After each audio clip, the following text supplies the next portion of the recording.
राम राम भाइयों और बहनों, नमस्कार, जय हिंद। भाइयों, मैं आपको बहुत ही बढ़िया उन लोगों के लिए नुस्खा लेके आया हूं जिनके पुत्र नहीं होता या फिर जिनके लड़कियां ही लड़कियां हो रही है, लड़का नहीं होता, और वो इस उम्मीद में रहते हैं कि अब की बार लड़का होगा, अब की बार लड़का होगा, अब की बार लड़का होगा। उन लोगों के लिए ये मैं वीडियो लेके आया हूं।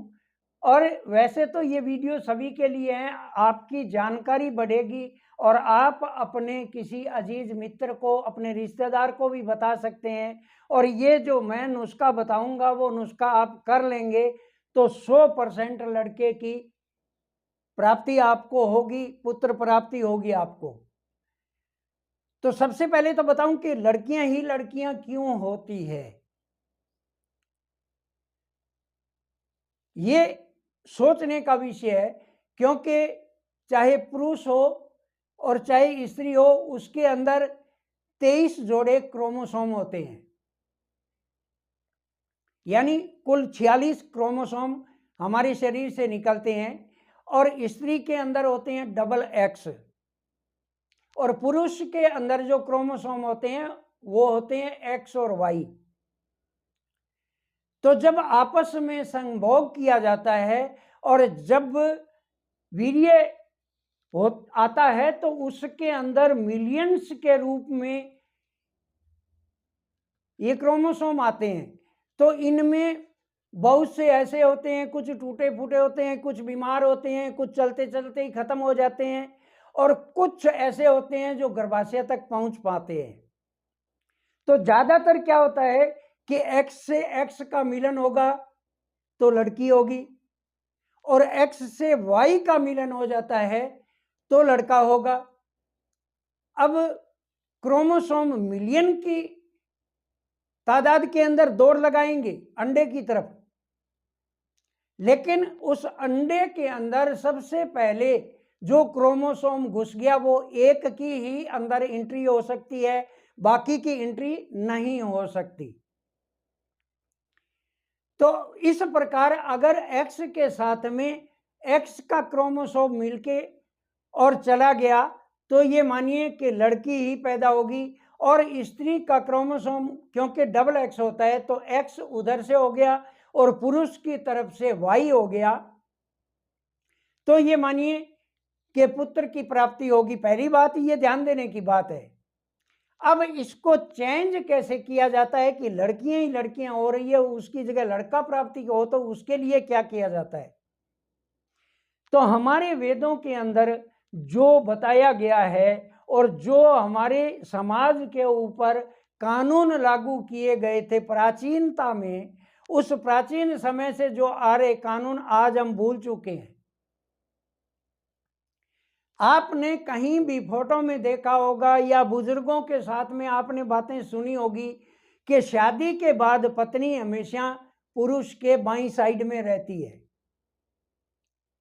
और बेड पे भी सोते हैं तो बाईं साइड में ही सोते हैं। लेकिन आजकल ये सब नियम खत्म हो गए हैं, किधर भी सो जाते हैं। लेकिन हमारे पुराणों के अनुसार, हमारे शास्त्रों के अनुसार स्त्री को हमेशा बाईं साइड में सोना चाहिए, क्योंकि स्त्री बाईं साइड में सो के अपने पति की तरफ घूमेगी तो उसके बायां स्वर चलेगा, और पुरुष दाहिनी साइड में सो के स्त्री की तरफ घूमेगा तो इसका दाहिना साइड ऊपर को आ जाएगा, दाहिना स्वर चलेगा। तो दाहिना स्वर गर्म होता है, बायां स्वर ठंडा होता है। बाएं स्वर को इड़ा कहते हैं, इस स्वर को पिंगला कहते हैं। ये आपने स्वर ज्ञान में सुना होगा, मैंने कई वीडियो बनाए भी हैं स्वर ज्ञान पे, आप देख लेना मेरे वीडियो। तो जिस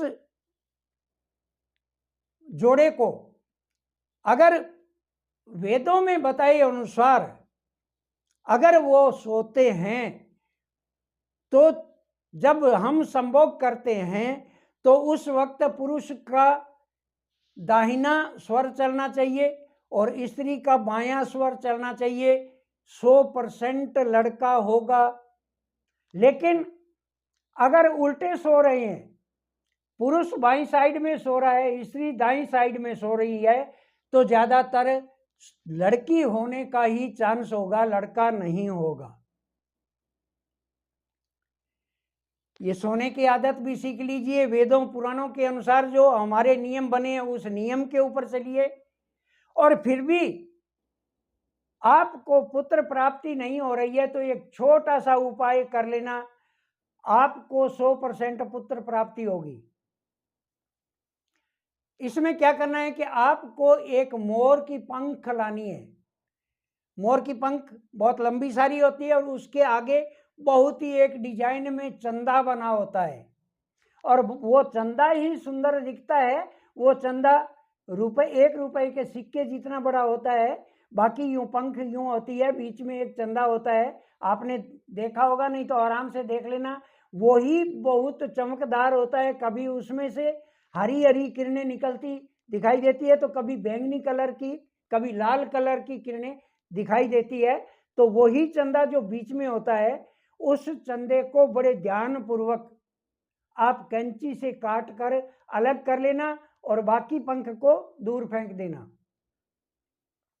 अब उस चंदे को लेकर आपको कैंची से इतने बारीक टुकड़े करने हैं, कागज पे या आप किसी भी चीज पे आराम से रख के, साफ चीज होनी चाहिए उस पे रख के, यानी कागज पे रख के आप टुकड़ा करोगे, उसके बारीक बारीक टुकड़े करने हैं। इतने बारीक टुकड़े करने हैं कि वो ज्यादा बड़ा ना हो, छोटे छोटे टुकड़े करने हैं। अब उसको अच्छी तरह से उसको कतर लेना और फिर थोड़ा सा गुड़ लेना, गुड़ को कूट कर और उसको उस मोर पंख के चंदे में, मोर के जो चंदा हमने काट के रखा है उसके अंदर इस गुड़ को मिक्स कर लेना। अच्छी तरह मिलाओगे तो पूरा चंदा मिक्स हो जाएगा और फिर उसकी एक गोली बना लेना। वो गोली स्त्री जब माहवारी खत्म होने के बाद में पहली रात पहली बार अपने पति से समागम करती है तो उससे 1 घंटा पहले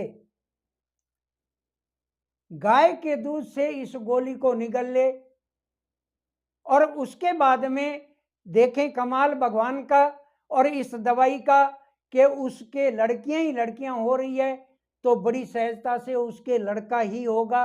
आप ये नुस्खा करके देखना, आपको जरूर भगवान लड़का देगा। मेरी आपसे निवेदन भी है और भगवान से निवेदन भी है कि जो मेरे इस नुस्खे को करे भगवान उसको सफलता जरूर दे, उसको पुत्र रत्न की प्राप्ति हो। ये करके देखना। मुझे वीडियो में धन्यवाद के लिए कमेंट भी करना। मिलेंगे अगले वीडियो में, तब तक के लिए नमस्कार। जय हिंद, जय भारत।